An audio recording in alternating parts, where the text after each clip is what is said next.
Hello YouTube. Today I'm going to talk about the Cold Steel Kudu and a little bit about the Okapi 907E that it's based on. I'm not doing a full review of the Kudu here because there's already some good reviews on YouTube, and the best one was done by a Cold Steel forum member that goes by Tylight over there, and on YouTube he goes by Netterveen 1962, and I will link to his video in case you want to look at that. The first part of this video is going to be a comparison between the two knives and a clarification of some misconceptions. The design of the knives is not really well known here in the US, although it's fairly well known in the rest of the world. And I think the unfamiliarity of the design has led to the Kudu being the most misunderstood knife in Cold Steel's lineup, and hopefully this will clear some of that up. The second part is going to be on deploying the Kudu. A big complaint about this knife is that it can't be opened quickly or even with one hand, and that's just not true, so we'll get to that at the end of this. The Kudu is a modified version of the Okapi 907 series, and the first misconception is that the 907 is a South African design. It's not. It's actually a European design, and there are companies in Europe still making knives like this. Okapi actually started in Germany in about 1900, and they moved to South Africa in 1988. They make a lot of agricultural tools and blades, and they actually compete with Cold Steel in a lot of areas, including machetes and obviously these knives. And while the knives are similar in many ways, there are actually a lot of differences between the two. Some are obviously just cosmetic, but there are also some significant functional differences that I'll cover. And Cold Steel claims that their knife is superior, and I grew up with these Okapi knives, and I love this one. I've worn it out over the years. It's probably 20 years old, and when I read Cold Steel's claim, I had to wonder if it was true, so I was going to do a comparison. Similarities between the knives include the overall shape of the handles and the blades. Both of them use a flat spring across the back of the knife to lock the blade open. Both of them use a ring to unlock the blade. Both of them have a cosmetic inlay along one side, and they're plain on the other side. And the price point's about the same. You can get either one of these for $8 or $9. So, but other than that, that's really about all the similarities. There's actually more differences in the knives. The first difference is clearly the materials are different. Cold Steel uses a glass impregnated Zytel handle, which is kind of polymer plastic, and Okapi uses resin impregnated wood.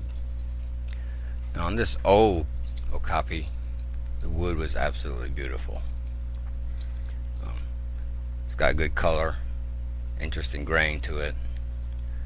They put a durable high gloss varnish on there. The seams are all smooth. The channel is well machined, and it was a nice knife for a long time until I wore it out. Now the new Okapi, not as nice. The wood is dull. Clearly it's different. It doesn't have any really interesting grains to it. It's got a ridge here on the back. You can actually hear this. It's pretty uncomfortable.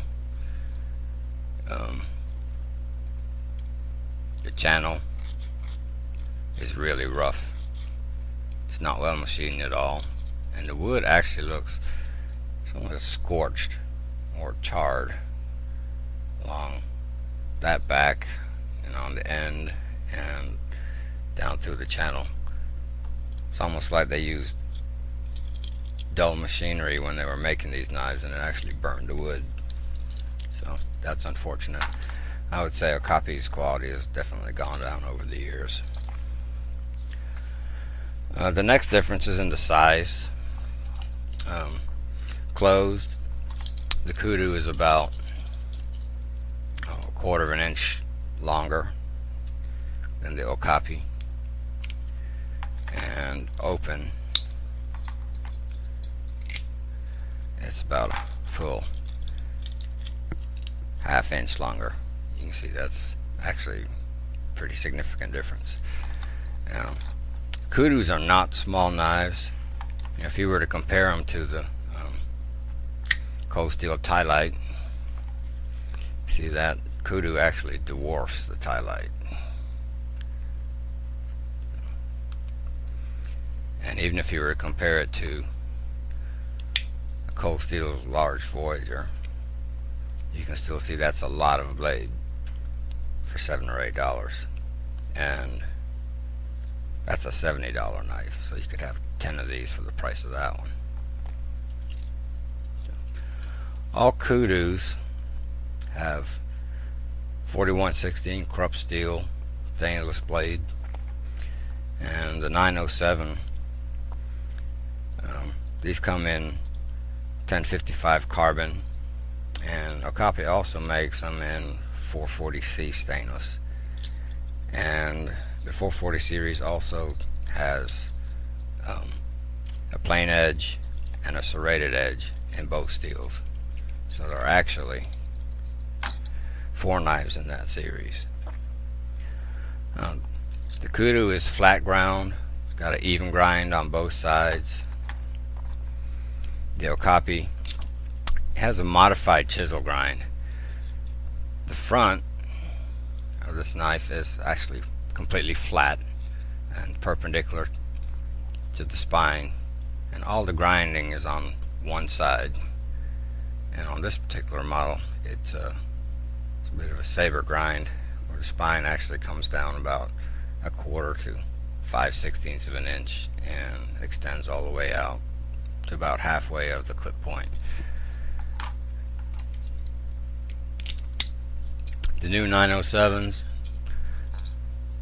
this side is still flat,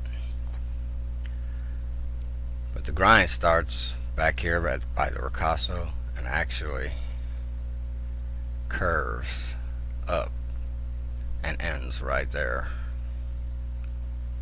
You can see that at the start of the clip point, which I think would make about that much of the knife a little weaker for lateral stresses.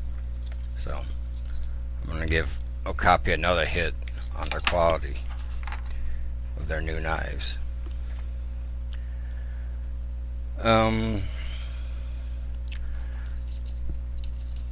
Both locking springs have a hole in the back of them that receives the locking lug of the blade, and Cold Steel's is rectangular, and so the end are straight edges, and Okapi is a pill shape, and the edges, there, the ends of that notch are actually rounded, and that's significant, which I'll explain to you here in a minute.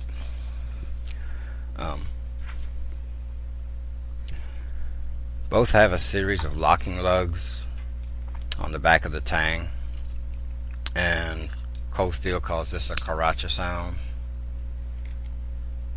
but most people in the world would call these ratchet knives because they sound like a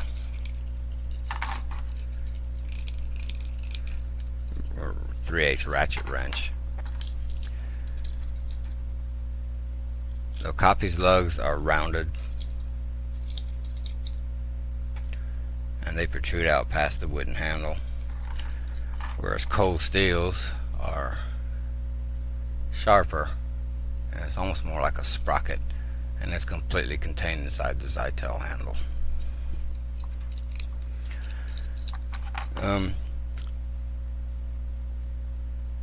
The real difference though is in the actual locking lug. Okapi's is rounded, and when you combine that with the rounded edges of their hole, it does actually serve to hold the knife open fairly well for normal use. But if you were to do a spine whack with this thing, or even if you were to stab something really hard with it, there's a good chance this knife would close on you, so definitely not recommended. Cold Steel's locking lug, on the other hand, is notched